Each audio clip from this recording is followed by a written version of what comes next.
ஆண்டவருடைய பிள்ளைகளே, இந்த இடத்துல கவனமாய் கவனிங்க. இந்த தீர்க்கதரிசி வந்து கேட்கிறாரு, எப்பா என்னத்தை காமிச்சிங்க? எல்லாத்தையுமே காமிச்சிட்டேன். அப்படியா? நீ எல்லாத்தையுமே காமிச்சிட்டீங்களா?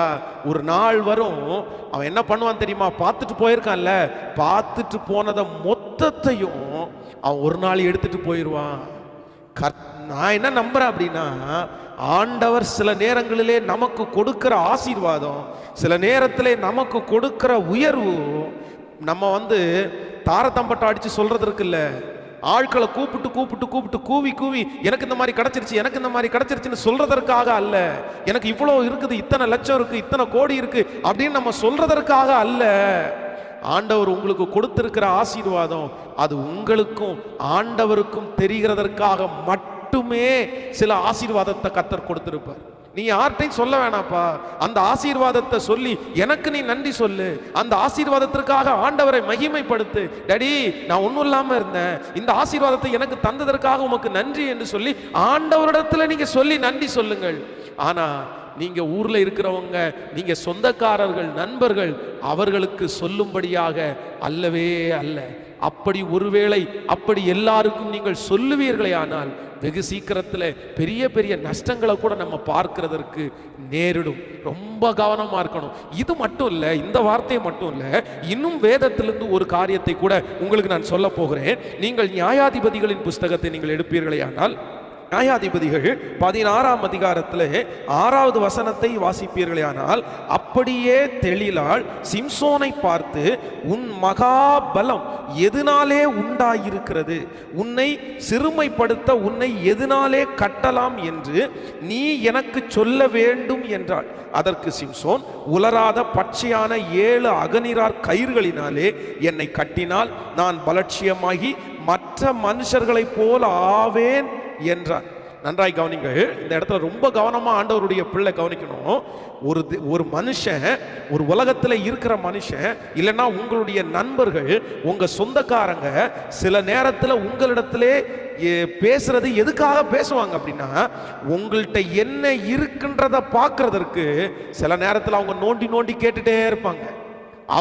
அவங்களுக்கு உங்கள்கிட்ட என்ன இருக்குன்றத தெரிஞ்சிடணும். வேதம் சொல்லுது, தெளிலால் சிம்சோனை பார்த்து, எனக்கு வேற எதுவுமே வேணாப்பா, உன் சொத்து வேணாம், உன் சுகம் வேணாம், எதுவும் வேணாம், உன் மகாபலம் எதனாலே உண்டாயிருக்கிறது அதை எனக்கு நீ சொல்லுப்பா, அதை நீ எனக்கு சொல்லு. உன் மகாபலம், நீ எல்லாரையும் அடிக்கிற, எல்லாரையும் இது பண்ற, கழுதையினுடைய தாடை எலும்பில் 1000 பேரை கொன்னுட்ட, நிறைய பிடிச்சி இப்படி வால் சேர்த்து கட்டி வேளாண்மை நாசப்படுத்திட்ட, ஒன்னால அப்படியே எதிர் நாட்டில் இருக்கிறவர்கள் அப்படியே கத்தி கலங்கி போய் நிற்கிறாங்க. நீ எவ்வளோ பெரிய மனுஷன், நீ பட்டணத்தினுடைய வாசலுடைய நிலை கால தோலை தூக்கி வச்சுட்டு மலைக்கு நடந்து போன, ஐயோ உன் மகம் பலன் மகா பெரிய பலன், எனக்கு ஒண்ணு மட்டும் தெரியணும், இந்த மகா பலன் உனக்கு எதுல இருக்கிறது, உன்னை எதனாலே கட்டலாம். ஆனால் அவன் ஃபர்ஸ்ட் ஏமாத்திடுவான், 2வது ஏமாத்திடுவான். ஆனா 3வது வேதம் சொல்லுகிறது, சிம்சோனுக்கு எப்ப தோல்வி வந்துச்சு தெரியுமா? சிம்சோன் எப்ப தன்னுடைய வாழ்க்கையிலே பலத்தை இழந்து போனான் தெரியுமா? எப்பொழுது தேவ மகிமை அவன் இழந்தான் தெரியுமா? தன்னுடைய இருதயத்திலே இருக்கிறதெல்லாம் திறந்து தன்னுடைய மகாபலனை இதுவரைக்கும் யாருக்குமே அறிவிக்கல. அவங்க அம்மா அறிவிக்கலைங்க, அவங்க அப்பா அறிவிக்கல, இவனுக்கு எவ்வளோ பெரிய பலன் இருந்தாலும் எல்லாருடைய கண்ணும் எப்படி சொல்லுதுன்னா, அது அவனுக்கு கர்த்தர் கொடுத்த பலன், அது அவனுக்கு கர்த்தர் கொடுத்த பலன். ஆண்டவர் தான் அவன் அப்படி வச்சிருக்கிறாரு.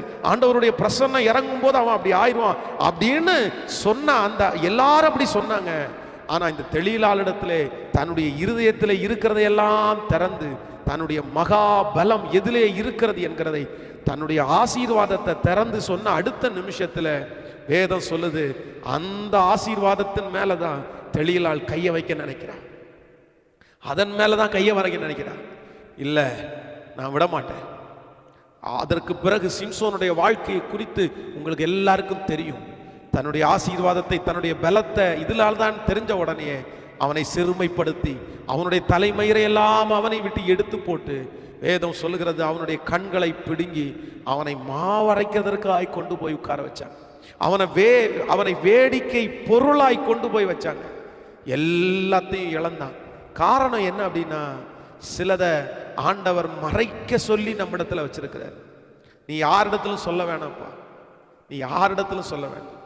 கேட்டாங்கன்னா எஸ், ஆண்டவர் என்ன ஆசீர்வச்சிருக்கிறார், என்ன ஆசீர்வச்சிருக்கிறார். ஆண்டவர் மறைக்க சொன்னதை நீங்க மறைக்காம அநேகரை நம்பி யாரோ ஒருத்தர் உங்களை கேட்க தொந்தரவு பண்றதுனால கேட்க கேட்க சொல்லுவீர்களே, ஆனால் சில நேரத்தில் ஆண்டவருடைய பிள்ளைகளை நீங்கள் மிகவும் நஷ்டப்பட்டு போய்விடுவீர்கள். மிக ஜாக்கிரதையாய் ஒரு தேவனுடைய பிள்ளைகள், மிக ஜாக்கிரதை. இந்த சிம்சோனுடைய வாழ்க்கை இங்கே இருக்கிற அநேகருக்கு, நான் சொல்லுகிறேன், இங்கே இருக்கிற அநேகருக்கு பாடமாய் அமையட்டும். இந்த சத்தத்தை கேட்கிறவங்களுக்கு பாடமாய் அமையட்டும். இந்த சத்தத்தை கேட்டுக்கொண்டிருக்கிறவங்க நிறைய பேர் சொல்லலாம், பாஸ்டர் நீங்க இந்த வார்த்தையை எனக்காக தான் பேசுனீங்க, நான் தான் அப்படிப்பட்ட நபர், என் வாழ்க்கையில் இருக்கிற எல்லாத்தையும் திறந்து சொல்லிட்டேன், நான் என்னுடைய ஆசீர்வாதத்தை சொல்லிட்டேன். இந்த ஆசீர்வாதத்தை சொன்னதற்கு பிறகு நான் ஒரு நாள் கூட அந்த ஆசீர்வாதத்தை நிம்மதியா நான் வாழல, சந்தோஷமா அதை நான் பார்க்கல. அதற்கு பிறகு என் வாழ்க்கையில பொறாமை நிமித்தமாக வந்த சஞ்சலங்களை நான் சுமந்துட்டு இருக்கிறேன். So stop. இன்றையோடு ஒரு தேவனுடைய பிள்ளை மற்றவர்களுக்கு செல்லக்கூடாத, மறந்தும் சொல்லக்கூடாத. நம்பர் 2, இரண்டாவது ரகசியம், உங்களுடைய ஆசீர்வாதங்களை அவர்களாய் தெரிந்து கொண்டு கர்த்தருடைய நாமத்தை மகிமைப்படுத்தட்டும். ஆனா ஆண்டவருடைய நாமம் மகிமைக்கானதை நீங்கள் சொல்லுங்கள். உங்க பர்சனல் ஆசீர்வாதங்களை உங்கள்கிட்ட இருக்கிறத குறித்து நீங்கள் அநேகருக்கு சொல்ல வேண்டிய அவசியம் இல்லவே இல்லை. நீங்கள் வேதத்தில் மத்தேயு எழுதின சுவிசேஷத்தில் வாசிப்பீர்களே, ஆனால் நீங்கள் லூக்கா எழுதின சுவிசேஷம் 9ஆம் அதிகாரம் 18வது 19வது வசனத்தை வாசிப்பீர்களே, ஆனால் அங்கே ரொம்ப அழகாய் ஒரு வசனத்தை சொல்லப்படுகிறது. லூக்கா எழுதின சுவிசேஷம் 9ஆம் அதிகாரத்தில் 19வது வசனத்தை நீங்கள் வாசிக்கும் போது 18-19, பின்பு அவர் தமது சீசரோடே கூட தனித்து ஜெபம் பண்ணி கொண்டிருக்கையில் அவர்களை நோக்கி, ஜனங்கள் என்னை யார் என்று சொல்லுகிறார்கள் என்று கேட்டார். அதற்கு அவர்கள், சிலர் உம்மை யோவான் ஸ்நானன் என்றும், சிலர் எலியா என்றும், வேறு சிலர் பூர்வ காலத்து தீர்க்கதரிசிகளில் ஒருவர் உயிர்த்தார் என்றும் சொல்லுகிறார்கள் என்றார்கள். அப்பொழுது அவர், நீங்கள் என்னை யார் என்று சொல்லுகிறீர்கள் என்று கேட்டார். பேதுரு பிரதியுத்தரமாக, நீர் தேவனுடைய கிறிஸ்து என்றார். அப்பொழுது அவர்கள் அதை ஒருவருக்கு உறுதியாய் கட்டளையிட்டார். இந்த வசனத்தை வாசிக்கும் போது எனக்கு ஆச்சரியமா இருந்துச்சு. ஆண்டவருக்கு என்ன பயம் சொல்லுங்க? ஆண்டவருக்கு என்ன பயம்? ஆண்டவருக்கு என்ன அவிசுவாசம்? இங்கே ஆண்டவர் தன்னுடைய சீடர்களை பார்த்து கேட்கிறார். நீங்கள் கவனமாய் கவனிப்பீர்கள் என்று நான் நம்புறேன். தன்னுடைய சீசர்களை பார்த்து கேட்கிறார், எப்பா என்ன எல்லாரும் யார் என்று சொல்லுகிறார்கள்? உடனே அவங்க சொல்றாங்க, யோவான் ஸ்நானகன் என்று சொல்லுகிறார்கள், சிலர் தீர்க்கதரிசி என்று சொல்லுகிறார்கள் அப்படின்னு சொன்ன உடனே ஆண்டவர் அவங்கள பார்த்து கேட்கிறார், எப்பா நீங்க என்ன யாருன்னு சொல்றீங்க? உடனே பேதுரு சொல்றான், அப்பா நீர் சாதாரணமானவர் அல்ல, நீர் தேவனுடைய கிறிஸ்து என்றார். நீங்க தான் இயேசு கிறிஸ்து, நீங்க தான் எங்களை ரட்சிக்க வந்த மேசியா அப்படின்னு அவன் சொன்ன அடுத்த நிமிஷத்துல ஆண்டவர் சொன்னாரு, சரி சரி சரி, நீங்க என்ன கிறிஸ்துன்னு அறிஞ்சுக்கிட்டது ஓகே, ஆனா நீங்க யாரிடத்திலையும் சொல்ல வேண்டாம் என்று ஆண்டவர் உறுதியாய் கட்டளையிட்டார். அதிகாரத்திற்கு என்னுடைய ஆண்டவர் பயப்பட வேண்டிய அவசியம் இல்லை, மேலான அதிகாரம் அவரிடத்தில் இருக்குது. ஆனாலும் ஒரு குறிப்பிட்ட காலம் வரைக்கும் ஆண்டவர் அந்த ஊழியத்தை நிறைவேற்றுவதற்காக நான் நம்புறேன், நீங்க எதுவும் இப்போதைக்கு பெருசா நம்முடைய பெருமையை குறித்து சொல்ல வேணாப்பா, நான் தான் மேசியான்னு சொல்ல வேணாப்பா, நீங்க அமைதியா இருங்கன்ட்ட. நான் சொல்றேன், ஆண்டவரே சில நேரங்களிலே ஆசீர்வாதங்களை, உயர்வுகளை மறைக்க வேண்டிய சில விஷயத்தை, சொல்ல மாட்டான்னு நினைக்கிற சில விஷயத்தை சொல்லாமல் இருப்பாரே, ஆனால் நீங்கள் எம்மாத்திரம், நான் எம்மாத்திரம் இல்லை. ஆண்டவருடைய பிள்ளைகளே, நீங்க ரொம்ப ஜாக்கிரதையா இருக்க வேண்டிய ஒரு காலகட்டம். நம்ம யாருக்குமே ரொம்ப சொல்ல வேண்டிய அவசியம் இல்லை. நீங்கள் இன்னும் ஒரு வசனத்தை குறித்து வேதத்தில் வாசிக்கும் போது யோசேப்பை குறித்து சொல்லுகிறது. யோசேப்பு பார்வோனுக்கு முன்பாக போய் நிற்கிறான். இப்போ பார்வோன் அவனை பார்த்து கேட்கிறான், நீ சொப்பனத்துல எக்ஸ்போர்ட் ஆமே அப்படின்னு கேட்கிறான். நீ சொப்பனத்துல பெரிய ஆளாமே, உனக்கு சொப்பனம் பார்க்க தெரியுமாமே, சொப்பனத்தினுடைய அர்த்தம் எல்லாம் நீ பயங்கரமா சொல்லுவியாமே. எஸ், அவன் சின்ன வயசுல இருந்தே சொப்பனத்தை சொன்னவன் தான், சொப்பனம் பார்க்கறது அவனுக்கு ஓகே தான், நிறைய பேருக்கு அர்த்தம் நன்றா சொல்லி இருக்கிறான். ஆனா பார்வோனுக்கு முன்பாக யோசேப்பு ஆமாமா எனக்கு அப்படி தெரியும், இப்படி தெரியும், அது இது அப்படின்னெல்லாம் அவன் சொல்லல. சொப்பனத்தினுடைய விளக்கத்தை கொடுக்கிறது நான் அல்ல, தேவனே ராஜாவுக்கு மங்களகரமான உத்தரவாரில் செய்வார். நான் அதுல எக்ஸ்போர்ட் இல்லைங்க, நான் அதுல எக்ஸ்போர்ட் இல்லை. நீங்க உடனே நிறைய பேர் தாவீது அப்படி சொன்னானேன்னு வருவீங்க. தாவீது கோலியாத்துக்கு முன்பாக போய் நிற்கும் போது ஒரு விசை சிங்கம் ஒரு விசை கரடி. நான் சொல்றேன் அந்த சிச்சுவேஷன்ல அது தேவை. அதுவும் அவன் சொல்லும் போது ரொம்ப சொல்லுவான், ஆண்டவர் அதனுடைய கைக்கு என்ன விடுதலை ஆக்கிறவர், எனக்கு அதை விடுதலை அதுல இருந்து வெற்றியை கொடுத்தவர் கர்த்தர். சோ அந்த ஆண்டவர் என் கூட இருக்கிறார்.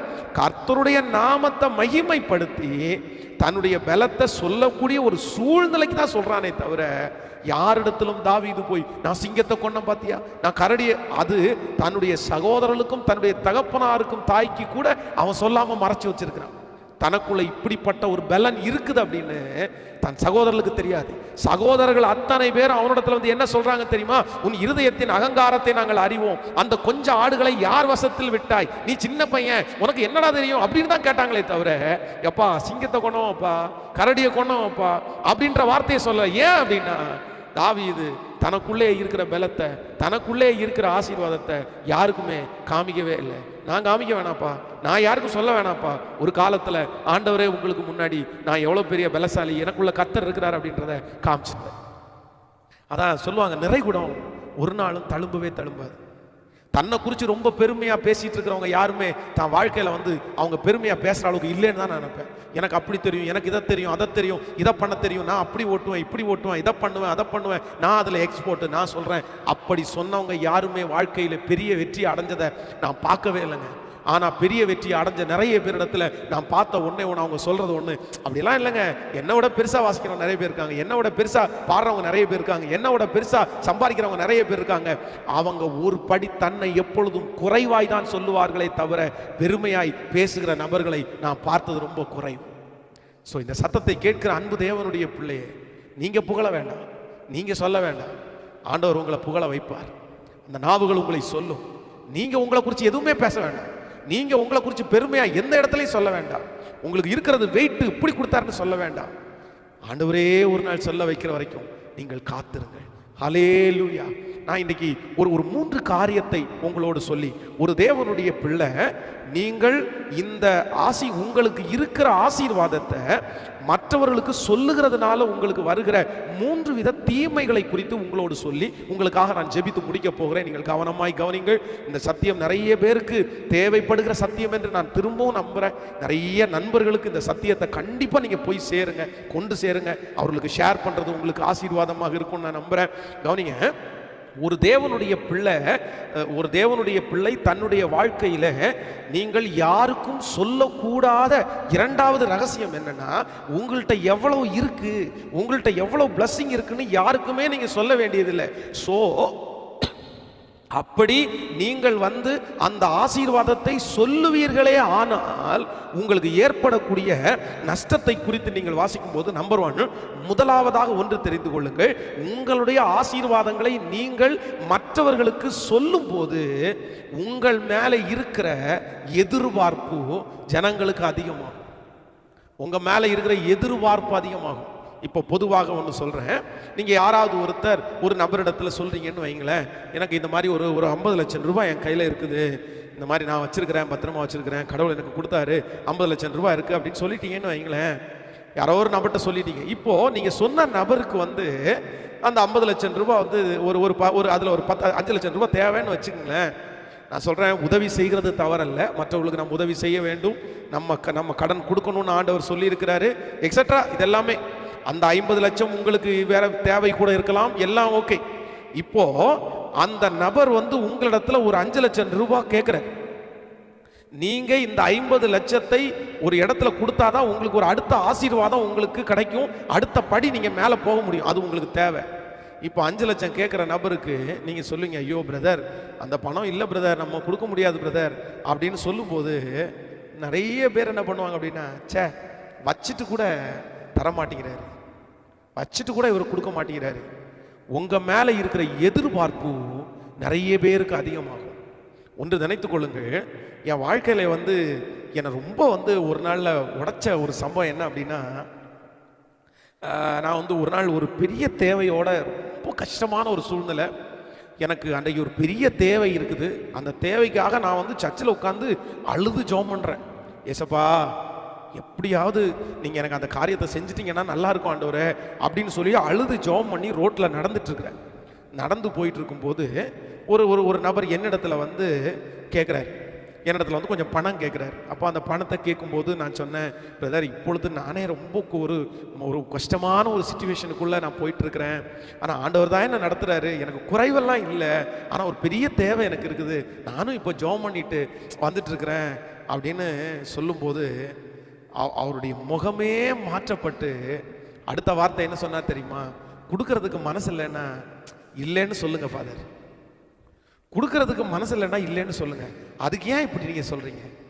அதுக்கு ஏன் இப்படி போய் சொல்றீங்க? அதுக்கு ஏன் இப்படி போய் சொல்லணும்? நான் சொல்றேன், உங்கள்கிட்ட ஒரு நபர், இந்த சத்தியத்தை கவனமாய் கவனிங்க, உங்களிடத்துல ஒரு நபர் உங்களுக்கு இல்லைன்னு நினைச்சாங்கன்னா உங்களுக்கு எந்த பிரச்சனையுமே இல்லைங்க. இன்னைக்கு எல்லாருமே உங்களுடைய ஆசீர்வாதத்தை படம் போட்டு காமிக்கணும்னு நினைக்கிறீங்கல்ல, அவங்க எல்லாருக்குமே சொல்றேன், உங்களிடத்துல இல்லைன்னு மற்றவங்களுக்கு தெரிகிற வரைக்கும் உங்களுக்கு எந்த பிரச்சனையுமே இல்லை. ஆனா உங்கள்கிட்ட இருக்குன்னு தெரிஞ்சிட்டாங்கன்னா, உங்கள்கிட்ட இருக்குன்னு அவங்க நினைச்சிட்டாங்கன்னா, அதுல இருந்து உங்களுக்கு ரொம்ப கஷ்டம் தாங்க. உங்க மேல பெரிய பெரிய எக்ஸ்பெக்டேஷன் அவங்களுக்கு அதிகமா ரொம்ப எதிர்பார்க்க ஆரம்பிச்சிருவாங்க.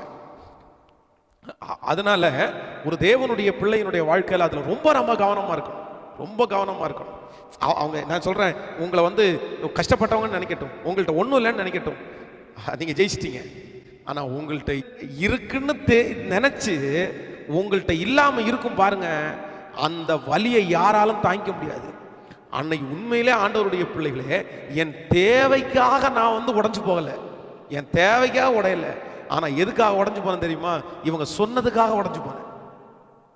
சே, நம்மகிட்ட ஒண்ணுமே இல்லையே, ஆனா இவங்க இருக்குன்னு நினைக்கிறாங்களே. என்னால அதுக்கப்புறம் அவரிடத்துல நிரூபிக்கவும் முடியல. அடுத்து ஒருவேளை நான் வந்து நிரூபிக்க அப்படி சொல்ல சொல்ல சொல்ல நான் வந்து பொய் சொல்றது மாதிரி தான் அவருக்கு தெரியுதே தவிர, ஐயோ உண்மையிலே பாஸ்டர்ட்ட இருக்காது அப்படின்ற எண்ணம் அவர் வரவே இல்லைங்க. அவரை கன்வின்ஸ் பண்ணவே முடியல என்னால. அவருக்கு என்ன சார், அவருக்கு என்ன சார், உங்களை பார்த்து நிறைய பேர் அப்படிதான் சொல்லுவாங்க, உங்களுக்கு என்ன சார். ஏன் தெரியுமா? நீங்க நிறைய நேரத்தில் இருக்கிறத மற்றவங்களுக்கு காமிச்சிட்டீங்கல்ல, இப்போ உங்கள்கிட்ட இல்லாத போது கூட அவங்க நிறைய பேர் உங்கள்கிட்ட இருக்குன்னு நினைக்கிறாங்க. வச்சுட்டு தரல, வச்சுட்டு கொடுக்க மாட்டேங்கிறாரு, கொடுக்கலாம் இல்ல. ஸோ நம்பர் 1, முதலாவதாக ஒரு தேவனுடைய பிள்ளை தன்கிட்ட இருக்கிற எல்லா ஆசீர்வாதத்தையும் மற்றவரிடத்துல சொல்றதுனால வருகிற ஒரு மிகப்பெரிய விளைவு என்ன அப்படின்னா, மற்றவருடைய எதிர்பார்ப்பு உங்க மேல அதிகமா இருக்கும் அப்படின்றத நீங்க ஒரு காலம் மறந்துடாதீங்க.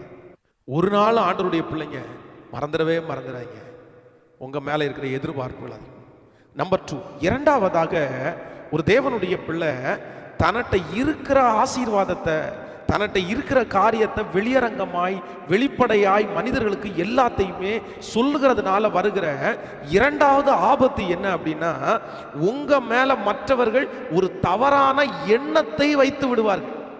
நம்பர் 1, ஃபர்ஸ்ட் உங்க மேல எதிர்பார்ப்பு அதிகமாகும். எதுனாலும் உங்கள்கிட்ட தான் வந்து நிற்பாங்க, எதுனாலும் உங்கள்கிட்ட தான் கேட்பாங்க. நீங்க கொடுக்கலாம் இல்ல, நீங்க கொடுங்க, நீங்க கொடுங்க, நீங்க கொடுங்க. அவங்க எக்ஸ்பெக்டேஷன், அவங்க ஆண்டவர் சமூகத்துல எல்லாம் போக மாட்டாங்க, உங்களை தான் டார்கெட் பண்ணுவாங்க. தேவைன்னு வந்தோன்னா உங்களை தான் ஞாபகம் வரும் அவங்களுக்கு. ஆனா அதே நேரத்தில் நம்பர் 2, இரண்டாவது ஒன்றை ஆண்டவருடைய பிள்ளைகள் தெரிந்து கொள்ளுங்க, உங்கள்கிட்ட இருக்கிற காரியத்தை, ஆசீர்வாதத்தை நீங்கள் படமிட்டு காமிக்கிறதுனால இரண்டாவது உங்க மேல ஒரு தவறான எண்ணம் உங்களுக்குள்ள வரும். அதான் நான் ஃபர்ஸ்ட் சொன்னது மாதிரி, நீங்க அந்த ஆசீர்வாதத்தை ஒரு பெரிய தேவைக்காக வச்சிருப்பீங்க, அது உங்களுக்கு தேவையாக இருக்கும், உங்க பிள்ளைகளுக்கு தேவை, உங்க குடும்பத்திற்கு தேவை. அதை வைத்து நீங்கள் ஒரு பெரிய திட்டத்தை போட்டு விட்டீர்கள். இப்பொழுது யாரோ ஒரு நபர் உங்களிடத்துல வந்து தெரிந்தவர்கள் கேட்கும் போது நீங்க இல்லைன்னு சொல்லும் போது நிறைய பேர் என்ன சொல்லுவாங்க தெரியுமா? உங்களுக்கு மனசாட்சி இருக்கா? உங்களுக்கு மனசாட்சியே இல்லைல்ல, என்னத்தை கொண்டு போறீங்க? எதுவுமே நீ கொண்டு போறது இல்லை தெரியுமா? உங்களை பற்றி ஒரு தவறான எண்ணம் அவங்க இருதயத்துக்குள்ள வர்றதற்கு எது காரணமாச்சு தெரியுமா? நீங்க எல்லாத்தையுமே ஓப்பனா சொன்னீங்கல்ல, அங்க 50 சென்ட் இருக்குது, இங்க 50 சென்ட் இருக்குது, இங்க 25 சென்ட் இருக்குது, இங்க இப்படி இருக்குது, இங்க இவ்வளவு இருக்குது, இங்க அவ்வளவு இருக்குது. இல்ல, கவனிங்கள், நீங்க இதை தப்பா புரிஞ்சுக்க கூடாது. கர்த்தருடைய பிள்ளைகள் திறந்த புத்தகமா இருக்கிறது தவறல்ல. இப்ப நான் என்ன சொல்றேன் அப்படின்னா, என்னுடைய திருச்சபையில இப்ப நான் நடத்துறேன் அப்படின்னா ஜனங்களுக்கு நான் திறந்த புத்தகமா இருக்கிறேன். இதாப்பா இருக்குது, இது கர்த்தர் கொடுத்ததுப்பா, இது கர்த்தர் கொடுத்ததுப்பா, இந்த பிளான் பண்ணியிருக்கிறோம்ப்பா, இது ஆண்டவருடைய ஆலயத்துக்காக இவ்வளோ வச்சிருக்கிறோம். இது வந்து திறந்த புத்தகம். ஆண்டவருடைய சமூகத்திலே கர்த்தருடைய ஊழியத்துக்கு கர்த்தர் கொடுத்திருக்கிற ஆசீர்வாதத்தில் திறந்த புத்தகமாக இருக்கும். அது திறந்த புத்தகமாக தான் இருக்கணும். அதில் நான் மறைக்க வேண்டிய அவசியம் இல்லை. இது கர்த்தருக்கு நான் உண்மையாக இருக்கணும். எல்லாருக்கும் முன்பாகவும் என் வாழ்க்கை திறந்த புத்தகமாக இருக்கும்போது தான் ஆண்டவரை நான் அங்கீகரிக்க ஆசீர்வதிக்க முடியும். நான் செய்கிற ஊழியத்திற்கு அதுதான் பயனுள்ளதாக இருக்கும். ஆனால் அதே நேரத்தில் எனக்கு பர்சனலாக ஒரு ஆசீர்வாதத்தை கர்த்தர் கொடுத்துருக்கிறார் அப்படின்னா அது என் கூடயே இருக்குது அப்படின்னா நான் சொல்கிறேன், அது என் குடும்ப வாழ்க்கையாக இருக்கலாம், என் பிள்ளைகளாக இருக்கலாம், எனக்கு ஒரு பணமாக இருக்கலாம், எனக்கு ஒரு பொருளாக இருக்கலாம். நான் அதை எல்லாருக்கும் முன்னாடியும் எனக்கு இப்படி ஒன்று கிடச்சிச்சு, இப்படி ஒன்று கிடச்சிச்சு, இப்படி ஒன்று கிடச்சிச்சு அப்படின்னு நான் கண்டிப்பாக தம்பட்டம் அடிக்க வேண்டிய அவசியம் இல்லை. எனக்கு ஆண்டவர் கொடுத்ததை கர்த்தருக்கு ஸ்தோத்திரம் பண்ணி எனக்கு தந்ததற்காக உமக்கு நன்றி ஆண்டவரே, நான் உயிருள்ள வரை உமக்கு சாட்சியாக வாழுவேன்ப்பா அப்படின்னு சொல்கிறது தான் சில நேரங்களிலே எனக்கு மிகப்பெரிய ஆசீர்வாதம். ஸோ நம்பர் 3, மூன்றாவதாக ஒரு தேவனுடைய பிள்ளை தன்னுடைய ஆசீர்வாதங்களை மற்றவர்களுக்கு படமிட்டு காண்பிக்கிறதுனால விளைவு என்ன அப்படின்னா, உங்களுடைய அந்த ஆசீர்வாதத்தை நீங்கள் காண்பிக்கும் போது உங்களை சுற்றி நிறைய பேர் வந்து விடுவார்கள், நிறைய பேர் வருவார்கள். நீங்கள் இதற்காக இளையகுமாரனுடைய வாழ்க்கை குறித்து வேதத்தில் வாசிக்கும் போது அவனுடைய தகப்பனாரிடத்தில் அவன் பணத்தை வாங்கி கொண்டு அவன் சொத்தை வாங்கி வித்து அந்த பணத்தை எடுத்துட்டு போகும்போது அவனுக்கு நிறைய நண்பர்கள் கிடைத்தார்கள். அந்த நண்பர்கள் எல்லாம் என்ன சொல்லுவாங்க அப்படின்னா, நிறைய பேர் அவனை புகழ்த்திட்டே இருந்தாங்க. எப்பா நீ அப்படிப்பா, எப்பா நீ இப்படிப்பா, அவனை ரொம்ப ரொம்ப ஓவரா அப்படி இப்படின்னு புகழ்த்தி புகழ்த்தி புகழ்த்தி. நான் சொல்றேன், நீங்கள் அப்படி சொல்லும் போது சில நேரத்தில் நிறைய பேர் உங்களுக்கு முன்பாக நடிக்கிறார்கள் தெரியுமா? நடிக்கிறவங்களை கூட கண்டுபிடிக்க முடியாது. நான் சொல்றேன், மற்றவர்களுக்கு முன்பாக நீங்கள் ஆசீர்வாதத்தை ஏன் சொல்லக்கூடாது அப்படின்னா, நீங்கள் தேவையற்ற மனிதர்களை, உங்களுக்கு விரோதியான சில மனிதர்களை, உங்களை தவறான பாதைக்குள்ளே கொண்டு போகிற சில நபர்களை உங்க ஆசீர்வாதங்களை நீங்கள் வெளிப்படையா சொல்லுகிறதுனால உங்களை சுற்றி அப்படிப்பட்ட நபர்கள் வெகு சீக்கிரத்தில் வந்து சேர்ந்து விடுவார்கள். வெகு சீக்கிரத்தில். நான் என் கண் கூடாய் பார்த்திருக்கிறேன். ஒரு லேண்ட் ஒருத்தர் சேல் பண்றாரு, அந்த சேல் பண்ற பணத்தை அவருடைய தன்னுடைய கையில வச்சிருக்கிறாரு. அதை அறிஞ்ச உடனே, அதை தெரிஞ்ச உடனே சொந்தக்காரங்க ஒரு 4-5 பேர் அவரை சூழ்ந்து கொள்ளுகிறார்கள். அது வரைக்கும் சண்டை போட்டவங்க அவரை பெருமையா பேசுறாங்க. நீங்க தான் என்ன வளர்த்துனீங்க, நீங்க தான் அப்படி பண்ணீங்க இப்படி பண்ணீங்கன்னு ரொம்ப சொல்ல ஆரம்பிச்சாங்க. சொன்ன ஆரம்பிச்சல அவங்களே அவரை ஏதோ மைண்டை அப்படியே கரெக்ட் பண்ணி ஏதோ அந்த பணத்தை முழுக்க இன்னொரு தவறான ஒரு இடத்துல கொண்டு போய் இன்வெஸ்ட் பண்ண வைக்கிறாங்க. அவங்களுக்கு அதில் லாபம் வரும் அப்படின்னு சொல்கிறாங்க. இவர் உடனே அதில் இன்வெஸ்ட் பண்ணுறாரு. கடைசியில் பார்த்தீங்கன்னா ஒரு மிகப்பெரிய நஷ்டத்தை அனுபவித்து தான் சம்பாதித்த அந்த பணத்தை இழந்து கண்ணீரோடு நின்றார். யாருமே இல்லை, சொந்தக்காரங்க பக்கத்தில் இல்லை, நண்பர்கள் பக்கத்தில் இல்லை, யாருமே அவரை கேட்கவே இல்லை. எல்லாரும் மாறிட்டாங்க, எல்லாரும் போயிட்டாங்க. அதனால் ஆண்டவருடைய பிள்ளைகள் ரொம்ப கவனமாக இருக்கணும். நீங்கள் ஆசீர்வாதத்தை சிலருக்கு காண்பிக்கும் போது உங்களை சுற்றி தவறான சில மனிதர்கள் உங்களை சுற்றி வந்து சேர்ந்து விடுவார்கள். அவங்க உங்களுக்கு உயிருக்குயிராக நேசிக்கிறது மாதிரி தான் இருக்கும். அவங்க உங்களை பெருமைப்படுத்தி கொண்டே தான் இருப்பார்கள். ஆனால் அந்த பணம் இருக்கிற வரைக்கும் தான் அவங்க, அந்த ஆசீர்வாதம் உங்கள்கிட்ட இருக்கிற வரைக்கும் தான் அவங்க சில நேரங்களில் உங்களை தவறாய் நடத்தி விட்டு உங்களை விட்டு ஓடி போவார்கள். ஸோ ஒரு தேவனுடைய பிள்ளை ரொம்ப கவனமாக இருக்க வேண்டியது என்ன அப்படின்னா, நியாயாதிபதிகளில் 16ஆம் அதிகாரத்தில் வாசிக்கிறோம். அப்படி இல்லை, என் பலன் கர்த்தர் எனக்கு கொடுத்தது, என் பலன் நான் அவரை மகிமைப்படுத்துவதற்காய் கொடுத்தது, என் பலன் யாருக்கும் நான் படமிட்டு காண்பிக்க வேண்டிய அவசியம் இல்லை. என்னை உயர்த்தினது கர்த்தர். நான் சொல்லுவேன், ஆண்டவர் தான் என்னை உயர்த்தி இருக்கிறார், ஆண்டவர் தான் என்னை மகிமைப்படுத்துகிறார். கர்த்தருக்கு ஸ்தோத்திரம் பண்ணுவோம், கர்த்தருக்கு ஸ்தோத்திரம் பண்ணுவோம். ஆனால் நம்முடைய ஆசீர்வாதத்தை அவர்களாகவே தெரிந்து கொள்ளுவார்கள். நம்ம உயர்ந்திருக்கிறத அவர்களாகவே தெரிந்து கொள்ளுவார்கள். அவர்களாய் தெரிந்து கொள்கிறது தவறல்ல. சரி, அவங்க தெரிந்து கொண்டு கர்த்தரை மகிமைப்படுத்தட்டும், ஒன்றும் இல்லாமல் இருந்த ஆண்டவர் அவர் ஆசீர்வச்சார்னு சொல்லட்டும். ஆனால் நானா யாரிடத்துலையும் போய் என்னுடைய ஆசீர்வாதங்களை குறித்து பேசி பெரிய நஷ்டங்களை நான் கொண்டு வர வேண்டிய அவசியமே இல்லை. ஹல்லேலூயா. உங்களுக்கு இந்த வார்த்தைகளை தெளிவாய் கர்த்தருடைய துணையோடு சொல்லியிருப்பேன் நான் நம்புகிறேன். என்னோடு கூட சேர்ந்து இந்த ஆன்லைனில் ஆராதிக்கிற ஆண்டவருடைய பிள்ளை, ப்ளீஸ் டோன்ட் மிஸ்டேக். இந்த தப்பை தயவு செய்து செய்யாதீங்க, தப்பை தயவு செய்து பண்ணாதீங்க. நான் சொல்கிறேன், இதை உலகத்தாங்க வந்து நிறைய பேர் கரெக்டாக ஃபாலோ பண்ணுறாங்க பாருங்கள். பெரிய ஒரு வீட்டில் பார்த்தீங்க அப்படின்னா கோடிக்கணக்கான பணம் போட்டு கட்டப்பட்ட வீடு. ஆனால் டெடிகேட் பண்ணும்போது பார்த்தீங்கன்னா வெறும் 15 பேர் 20 பேர். வேற யாரையும் பெருசாக கூப்பிடல. எது கூப்பிடணும்? கடவுள் ஒரு வீடு கொடுத்துருக்காரு, அவ்வளோதான் நான் வச்சிருக்கிறேன், அவ்வளோதான். வந்து பார்த்தோன்னா ரூமாக பார்த்து நிறைய பேர் பொறாமப்பட்டு எனக்கு இப்படி இல்லைன்னு அங்கே பண்ணி கண்ணீர் வடிச்சிட்டு போகிறதுக்கு நம்ம ஏன் இடம் வைக்கணும் அப்படின்னு சொல்கிறார் அவர், ஒரு உலகத்தில் இருக்கிற நபர். ஆனால் நம்ம நிறைய பேர் என்ன பண்ணுவோம் அப்படின்னா அது ஒரு பெரிய சாட்சியாக மாறணுன்றதுக்காக ஊரில் இருக்கிற எல்லாரையும் கூப்பிட்டு உள்ளே வந்து அவங்களுக்கு பிரியாணி கொடுத்து அவங்க அத்தனை பேரும் இவன் பாரு ஒன்றும் இல்லாமல் வந்தான் பாரு இப்படி ஆசீர்வதிக்கப்படுறேன் அப்படின்னு சொல்கிற அளவுக்கு நம்ம நிறைய பேர் பண்ணிடுறோம். இல்லை, நமக்கு கர்த்தர் நம்மளை கொடுத்திருக்கிறது கர்த்தருக்கு ஸ்தோத்திரம். இதை நான் திரும்ப சொல்லுகிறேன். இந்த சத்தியத்தை ஒரு தேவனுடைய பிள்ளை தவறாய் புரிந்து கொள்ளக்கூடாது. நீங்க உதவி செய்யக்கூடாதுன்னு நான் சொல்லல, நீங்க உங்க ஆசீர்வாதத்தை மற்றவங்களுக்கு பகிர்ந்து கொடுக்க கூடாதுன்னு சொல்லல. எல்லாமே அவசியம், தேவை. கர்த்தர் வேதத்துல சொல்லி இருக்கிறார், ஒரு தேவனுடைய பிள்ளை எல்லாம் அதே நேரத்தில் ஆசீர்வாதத்தை யாருக்கும் படமிட்டு காண்பிக்க வேண்டிய அவசியம். நேபுகாத்நேச்சார் என்கிற ராஜாவை குறித்து வேதம் சொல்லுது. அவன் போய் நின்று சொல்றான், நான் கட்டின மகாபாபிலோன் அல்லவா, அவன் தான் கட்டினான். ஆனா ஆண்டவர் அதை விரும்பவே இல்லை. நான் உனக்கு கொடுத்ததுன்னு சொல்றதுக்கு என்னப்பா, நீ என்ன கட்டின? ஒரே நிமிஷத்துல சகலமும் நிர்மூலமாயிடுச்சு. இல்லை, நான் இந்த தப்பை பண்ண மாட்டேன். யாரோ ஒருத்தர் இந்த தப்பை பண்ணி இன்னைக்கு பணத்தை இழந்து போய் வந்து நிற்கிறீர்களா? தொழிலை இழந்து போய் வந்து நிற்கிறீர்களா? எல்லாத்தையும் விட்டுட்ட பாஸ்டர், நீங்க சொல்றது 100% எனக்கு இருக்குன்னு தெரிஞ்ச உடனே எல்லாருமே என்னை தேடி வந்தாங்க. இப்போ எல்லாத்தையுமே என்னை விட்டு எடுத்துட்டு போயிட்டாங்க. என் மனைவி வெகுளி, என் கணவனார் வெகுளி, என் பிள்ளை வெகுளி. அவங்க கூட பேசி பேசி பேசி எல்லாத்தையும் உறிஞ்சி எடுத்துட்டாங்க. இப்போ எங்களை நிற்கதியாய் நிற்க வச்சிருக்கிறாங்க. எல்லாத்தையும் இழந்து நிற்கிறோம். ஸோ ஆண்டவர் உங்களை திரும்ப தூக்கி எடுப்பார், திரும்ப ஆண்டவர் உங்களை ஆசீர்வதிப்பார், திரும்ப உங்க மகிமையை கர்த்தர் கையில கொடுப்பார். ஆனா நீங்க இனி எல்லா பெருமையும் மகிமையும் யார் கொடுக்கணும்? ஆண்டவர் ஒருவருக்கே மகிமை, ஆண்டவர் ஒருவருக்கே மகிமை. எத்தனை பேர் என்னோடு சேர்ந்து முழங்கால் படிட போங்க? ஒப்பு கொடுங்க பார்க்கலாம். எல்லாரும் ஆண்டுடைய சமூகத்தில் அப்படியே முழங்கால் இருக்கலாம். எஸ் லோ, ஆண்டோடத்துல சொல்லுங்க, அப்பா தப்புதான்ப்பா, நீங்க கொடுத்தத உங்களுக்கு மகிமை கொடுக்காம மனுஷனிடத்துல பெருமை பீத்தினது தப்புதான்ப்பா, பெருமையா சொன்னது தப்புதான்ப்பா, எல்லாருக்கும் முன்பாகவும் பகட்டாத காமிச்சது தப்புதான்ப்பா. இனி அப்படி செய்ய மாட்டேன். சொல்லுங்க, இனி அப்படி நான் செய்ய மாட்டேன். டாடி, இன்னும் செய்ய மாட்டேன் டாடி, இனி நான் செய்ய மாட்டேன் டாடி. இனி எல்லா மகிமையும் உமக்கு தான். சில ரகசியங்களை நீ வைக்க சொல்லுவி, சிலர் எனக்காகவே நீ கொடுத்தது. நான் அதை பார்த்து உமக்கு நன்றி சொல்றதற்காக மட்டும்தான் நீங்க எனக்கு கொடுத்திருக்கிறீங்க. ஹல்லேலூயா, நன்றி ஆண்டவரே.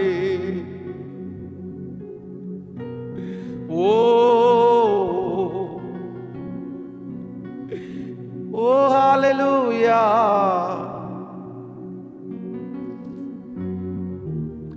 தேவனே என்னை தாருகிறே, உம் பாதத்தில் என்னை படைக்கிறே.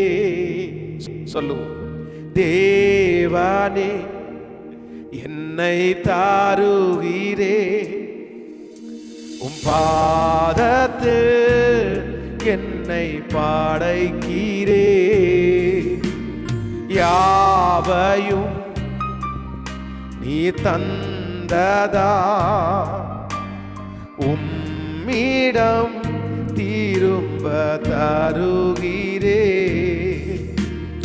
எந்தன் வாழ்வின் மேன்மை எல்லாம் உந்தனுக்கே தருகிறே. எந்தன் வாழ்வில் மேன்மை எல்லாம் உந்தனுக்கே தருகிறேன். எங்கள் ஆராதனை உமக்கே, எங்கள் வாழ்நாள் எல்லாம் உமக்கே.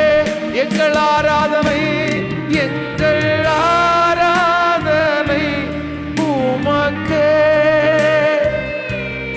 எங்கள் வாழ்நாள் எல்லாம் உமக்கே. ஊழியம் நீர் தந்தது, உயர்வுகள் நீர் தந்தது மேன்மைகள், நீர் தந்தது புகழ்ச்சியோ, நீ தந்தது. இப்ப சொல்லுவோம், எந்தன் வாழ்வில் மேன்மை எல்லாம் உந்தனுக்கே தாருகிறே. எந்தன் வாழ்வில் மேன்மை எல்லாம் உந்தனுக்கே தாருகிறே. எங்கள் ஆராதனை உமக்கே, எங்கள் வாழ்நாள் எல்லாம் உமக்கே. ஆம் தகப்பனே, எங்கள் மேன்மைகள் எல்லாம் உமக்குத்தானப்பா, எங்கள் உயர்வுகள் எல்லாம் உமக்குத்தான் ஆண்டவர். எஸ், சில காரியங்களை மறைப்பது ஆண்டவருடைய பிள்ளைக்கு மேன்மை. எங்களுக்கு அப்படிப்பட்ட ஒரு ஞானத்தை ஒவ்வொரு பிள்ளைகளுக்கும் தருவீராக ராஜா. எல்லாத்தையும் இருதயத்தை திறந்து சொல்லி சொல்லி சொல்லி எத்தனை அவமானம், எத்தனை நிந்தை, எத்தனை கஷ்டப்பட்டுட்டாங்கப்பா.